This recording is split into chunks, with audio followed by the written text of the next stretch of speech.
অনেক দিন পরে আমার ফ্রেন্ডের ছেলের বার্থডে উপলক্ষে কিন্তু আমরা অনেক ঘোরাঘুরি করেছি, অনেক এনজয় করেছি, অনেক খাওয়া দাওয়া করেছে এবং আমার গিফটটি যে তাদের এত পছন্দ হবে সেটা কিন্তু আমি ভাবতেও পারিনি যে তাদের এতটা পছন্দ হবে। দেখেন তারা কতটা খুশি হয়েছিল। তো যাই হোক, আয়োজনটি যেহেতু লাঞ্চ আওয়ারেই ছিল, আমরা ভেবেছিলাম 11টা কিংবা 12টার মধ্যেই বাসা থেকে বের হয়ে যাব। বাট আমার ছেলে মেয়ের যেহেতু স্কুল ছিল, তো তাদেরকে বাসায় নিয়ে এসে ফ্রেশ করিয়ে দেন, রেডি হয়ে আমরা যেতে যেতে আমাদের অনেকটাই লেট হয়ে গিয়েছিল। তো গিয়ে দেখি টেবিলটা এত সুন্দর করে সাজানো ছিল, মানে খাবারগুলো দেখে খুব লোভ লাগছিল যে কখন খাবো কখন খাবো। বাট যেহেতু আমাদের অনেকগুলো বাচ্চা কাচ্চা ছিল, তাদেরকে আগে খেতে বসিয়ে দিলাম, দেন আমরা সবাই মিলে একসাথে খাবো বড়রা। তাদের খাওয়া দাওয়ার পর্ব শেষ হলেই কিন্তু আমরা বসেছি। আর খাবারগুলো সত্যি অনেক মজার ছিল, আন্টি রান্না করেছিল এবং আমার ফ্রেন্ডও রান্না করেছিল। খাবারগুলো সত্যি অনেক মজার ছিল। খাওয়া দাওয়ার পর্ব শেষ করেই কিন্তু আমরা একটু বিকেলে ঘুরতে বের হব, সবাই মিলে প্ল্যান করেছিলাম। তো যাই হোক, আমরা গ্রিন বিলাতে গিয়েছিলাম, মধু সিটিতে। দেন এটার পাশে একটা শিশু পার্ক ছিল আর বাচ্চাদের আবদার ছিল যে তারা এটাতে ঢুকবে।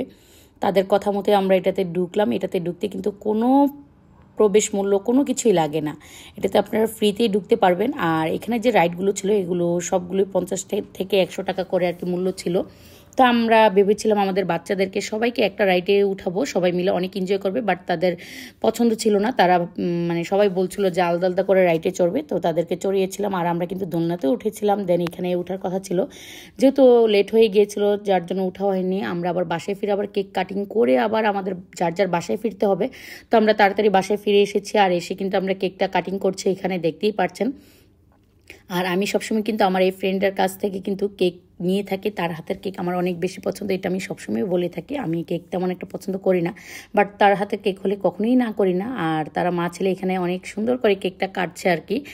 যেহেতু তাদের এক পাশে একটা ছবি ছিল আর অন্য পাশ দিয়ে তারা কাটছিল, আমার কাছে ছবিটা বেশ ভালো লেগেছিলো। যেহেতু ছোটোবেলার ছবি, আসলে বাচ্চারা কতটা ছোট থাকে, তারা এত তাড়াতাড়ি বড় হয়ে যায় আমাদের চোখের সামনে।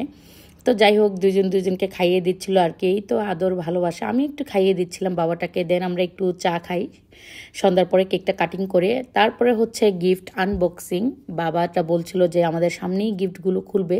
দেন আমি একটু ভিডিও করছিলাম আর তারা কিন্তু মা ছেলে এবং আমার আরেকটা ফ্রেন্ড মিলে কিন্তু তাকে হেল্প করছিল আর কি। আর তার প্রত্যেকটা গিফটই তার অনেক বেশি পছন্দ হয়েছিল। বাট আমার যে গিফটটা ছিল সেটা বিশেষ করে আমার ফ্রেন্ড ওর পছন্দ হয়েছে, ও বলছিল যে গিফটটা আমার বেশি পছন্দ হয়েছে। আপনারা দেখেন তারা যে কতটা খুশি হয়েছিল আমার এই গিফটটা পেয়ে। তো এটার সাথে আরও 2টা গিফট ছিল ছোট ছোট। আর সে কিন্তু 2টা কার একই মানে ডিজাইনের কার গিফট পেয়েছে। বাট মানে ভাগ্যিস ভালো যে তারা হচ্ছে মানে 2টা একই কালার হয়ে যায়নি, তাহলে কিন্তু বাবাটার মন খারাপ হয়ে যেত। যাই হোক, এখানে তো তারা অনেকগুলো গিফট পেয়েছে। যেহেতু বাইরের কোনো গেস্ট ছিল না, আমরাই ছিলাম, আমরা 4-5 জন ফ্রেন্ড মিলেই গিয়েছিলাম। তো গিফটগুলো আমরাই দিয়েছিলাম আর কি, বাইরের কেউই ছিল না। তো বাবাটা অনেক খুশি হয়েছিল, অনেকগুলো গিফট পেয়েছিল। তার একটা ওয়াচ, তার মধ্যে একটা ওয়াচ ছিল, সেই ওয়াচটা কিন্তু পড়ছিল তার হাতে, তার নাকি কালারটা অনেক বেশি ভালো লেগেছিল। তো অনেক দিন পরে কিন্তু আমরা সবাই মিলে একসাথে হয়েছিলাম। আর যেহেতু আমরা এর আগে বাইরে অনেকবার মিট করেছিলাম, বাট বাসায় মিট করলে কি বিষয়টা কি হয়, তখন একটা আনলিমিটেড একটা সময় পাওয়া যায় আর সবাই মিলে অনেক মজা করা যায়। আমরা যেহেতু বাইরে মিট করি, তো বাইরে কিন্তু এত চিল্লাচিল্লি হই হুল্লোড় করা যায় না, একটু রেস্ট্রিকশন থাকে, তাই না? তো বাসায় আড্ডা দিলে কিন্তু খুবই ভালো লাগে, শুয়ে বসে অনেকভাবে কাটানো যায় আমাদের।